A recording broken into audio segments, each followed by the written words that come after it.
रात करीब 1:30 बजे पाकिस्तान के बहावलपुर से धमाकों की खबरें आने लगीं। ऐसा माना जाने लगा कि भारत ने संभावित मॉक ड्रिल से पहले ही आतंक के ठिकानों को निशाना बना लिया है। जल्द ही खबर की पुष्टि हो गई। भारतीय सेना ने ऑपरेशन सिंदूर के तहत पाकिस्तान के 7 शहरों में फैले 9 आतंकी अड्डों पर एक साथ 50 मिसाइलें दागीं। बताया जा रहा है कि इस कार्रवाई में 100 से ज्यादा आतंकी मारे गए हैं। इस ऑपरेशन का सबसे बड़ा निशाना बना बहावलपुर का मरकज तैयबा, लश्कर ए तैयबा का अहम ठिकाना, जो साल 2000 से सक्रिय था। बहावलपुर राजस्थान की सीमा के ठीक सामने पाकिस्तान के पंजाब क्षेत्र में स्थित है। अब तक भारत की कार्रवाइयां पीओके तक सीमित थीं, लेकिन इस बार भारत ने स्पष्ट संदेश दे दिया कि पाकिस्तान के अंदर कहीं भी छिपे आतंकी सुरक्षित नहीं हैं। भारतीय सेना ने बहावलपुर में जैश ए मोहम्मद के मुख्यालय के रूप में जानी जाने वाली एक मस्जिद को भी ध्वस्त किया।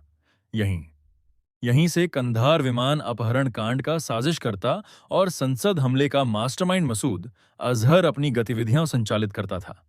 कई महीनों से गायब रहा मसूद हाल के महीनों में दोबारा बहावलपुर में देखा गया था। बहावलपुर में जैश ए मोहम्मद के 4 ट्रेनिंग सेंटर थे, जहां बच्चों और युवाओं को आतंकी ट्रेनिंग दी जाती थी और फिर उन्हें पीओके में उन्नत प्रशिक्षण के लिए भेजा जाता था। यह इलाका भारत की सीमा से केवल 80 से 100 किलोमीटर की दूरी पर है। रक्षा मंत्रालय ने साफ किया है कि ऑपरेशन सिंदूर केवल आतंकवादी ठिकानों के खिलाफ था, पाकिस्तानी सेना को निशाना नहीं बनाया गया।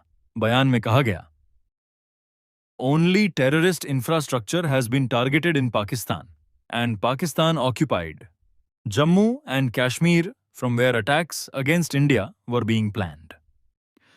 सभी हमले भारत की वायु सीमा से किए गए और किसी भी नागरिक या सैन्य ठिकाने को नुकसान नहीं पहुंचाया गया।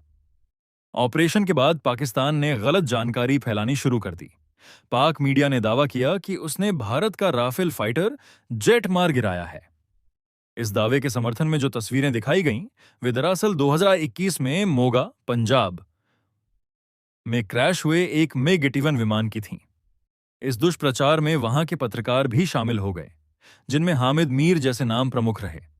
ऑपरेशन सिंदूर के कुछ ही देर बाद अमेरिकी राष्ट्रपति डोनाल्ड ट्रंप ने कहा, हमें पहले से अंदेशा था कि कुछ बड़ा होने वाला है।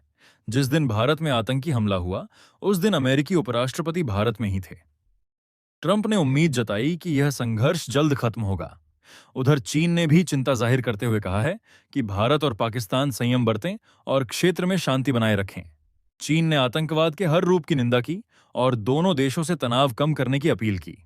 इस ऑपरेशन का नाम सिंदूर इसलिए रखा गया क्योंकि आतंकवादियों ने भारत की बेटियों के मांग का सिंदूर छीनने की कोशिश की थी।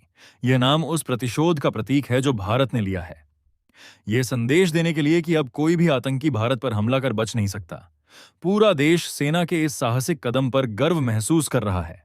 भारत अब सिर्फ जवाब नहीं देता, भारत अब घुस कर मारता है।